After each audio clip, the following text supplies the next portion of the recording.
বন্ধুরা, ভোলে বাবা পারকারেকার আজকের নতুন অধ্যায়ের প্রথম পর্ব।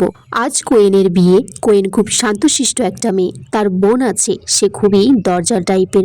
তার বিয়ে হচ্ছে সুদর্শনার ছেলে উজানের সাথে, যে ডক্টর, একটু মেজাজি টাইপের। কোয়েনকে তার ঠাম্মি আশীর্বাদ করছে, পাশ থেকে বলছে, কিরে কোয়েন, তোর মনটা খারাপ কেন? তার মা বলছে, ও যে এই বাড়িতে থাকতো এতদিন ধরে, ওকে আমরা গান শিখিয়ে পড়াশোনা শিখিয়ে মানুষ করেছি, খুব ভালো শান্ত মেয়ে একটা।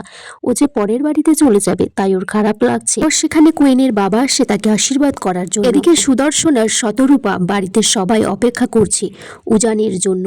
ওরা যে আজকে আইবুড়ো ভাত। সুদর্শনা তাকে অনেক কবার ডাকার সত্ত্বেও সে এখনো নিচে নেমে আসেনি। সুদর্শনা কুষাঞ্জনকে বলছে তার ছেলেকে ডাকার জন্য। কুষাঞ্জন বলছে, ও যা ছেলে, ওকে আমি ডাকতে যেতে পারবো না। বলছে, এই ছেলেটাকে নিয়ে যে আমাদের কি জ্বালা হয়েছে, সারা জীবন আমাদের কাটার উপর রেখে দিয়েছে। শতরূপা তারপর তার শাশুড়ি মাকে বলছে, আপনি বরঞ্চ একবার ডাকুন। তখন তিনি বলছে যে না না, ডাকতে হবে না, ও ঠিক টাইমে চলে আসবে। বলছে ওর যা রাগ, বউ আসলে হয়তো ঠিক হয়ে যেতেও পারে। পাশ থেকে কিছু মহিলা বলছে যে ওর বোনের সাথে যা ব্যবহার করেছে, বোনটাও তো আজকে বিয়েতে এলো না। সুদর্শনা বলছে, আমি তো ওকে 5 বার ডাকতে গিয়েছিলাম, এরপর যদি ডাকতে চাই তাহলে তো খণ্ডযুদ্ধ বাঁধিয়ে দেবে। তখন একজন মহিলা বলছে যে তোমার বড়দা বড় বৌদি কেন এলো না? বলছে ওরা তো পাহাড়ে ঘুরতে গেছে, আর বড়দার তো অনেক ডাক্তারি কনফারেন্স থাকে, ব্যস্ত আছে কাজে। কুষাঞ্জন বলছে, আমার ছেলেটা তো কারোর সাথে সম্পর্ক রাখতেই জানে না।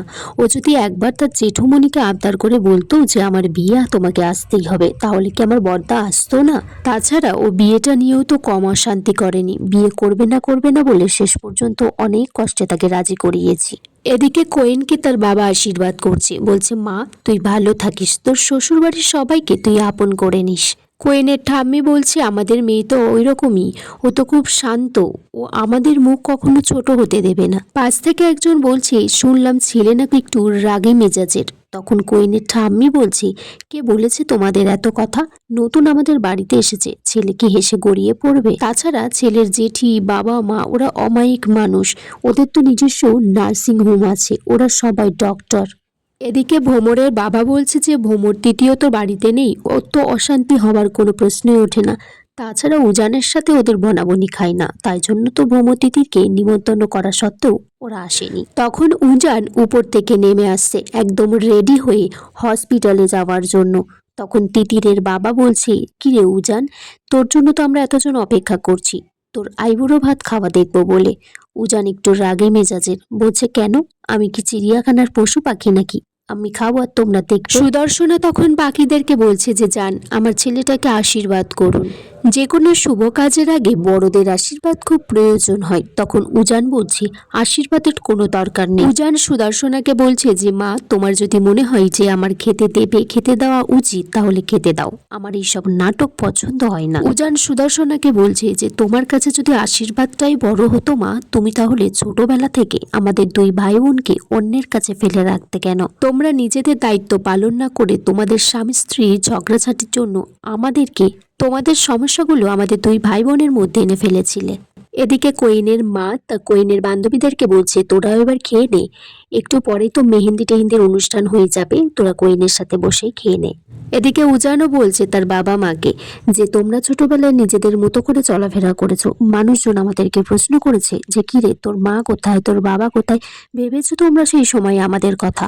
বলছে, আমরা 2 ভাই বোন ভয় পেয়ে রাতে দুজনকে জড়িয়ে কাঁদতে কাঁদতে ঘুমিয়ে পড়তাম, তুমিও তো বাবা অনেক রাত করে ফিরতে, মনে পড়ে না সেই সব কথা? সুদর্শনা বলছে যে আমার নিজের ছেলে আজকে সবার সামনে আমাকে আজকে অপমান করছে।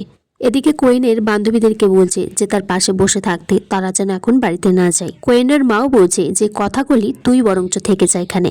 কোয়েনের মা বলছে, দেখেছো তোমার ছোট মেয়ের কাণ্ড কারখানা, বড় মেয়েকে নিয়ে তো তোমাকে ভাবতে হলো না, ও এতটাই শান্ত ভদ্র, আর ছোট মেয়েটা এত দরজাল হয়েছে। তখন পাশ থেকে একজন বলছে যে কথাগুলি না থাকলে হয়, কথাগুলি তো কোয়েনের একদম প্রিয় বান্ধবী, সব কথা ওকে বলে। তখন কোয়েনের ফোনে একটা ফোন আসে, রত্নজিৎ বলে একটা ছেলে ফোন করেছে। এই রত্নজিৎই সেই ছেলে যে কোয়েন ওকে ভালোবাসতো, আর কোয়েনও তাকেই ভালোবাসতো। তখন কোয়েনের মা বলছে, কে ফোন করেছে? তোদের কোনো বন্ধু বান্ধবী নাকি কোনো আত্মীয় স্বজন? এখন মেয়েটা খেতে বসেছে, কাল ওর বিয়ে, ফোনটা কেটে দে। এদিকে কোয়েনের মুখটা খুবই দুঃখী। আর এইখানেই আজকের পর্ব শেষ হয়ে যায় বন্ধুরা। তোমরা কমেন্টস করে জানিও ভোলে বাবা পারকারেকার নতুন অধ্যায় পর্ব কেমন লেগেছে।